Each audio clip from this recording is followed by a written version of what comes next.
I'm going to guide you on how to delete Google search history permanently. If you find this useful, please consider subscribing and liking the video.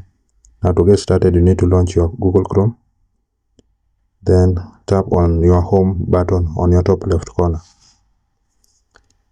Then it will land you on this interface. So you are going to tap on search. Then you will see all your search history. If you scroll down, you'll be able to see all of your searches here. So in order to delete all these search histories permanently, you're going to see those X's besides the search history. So just tap on X, then delete. Then tap on X, delete.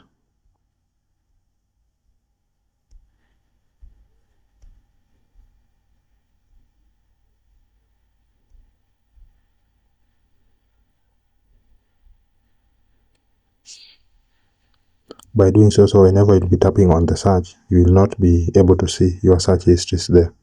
So that's simply it, guys. That's how you can delete all your Google search histories permanently. I hope this was useful, and if it was, please consider to leave a like and to subscribe to the channel. Thank you guys for watching. Have a nice time.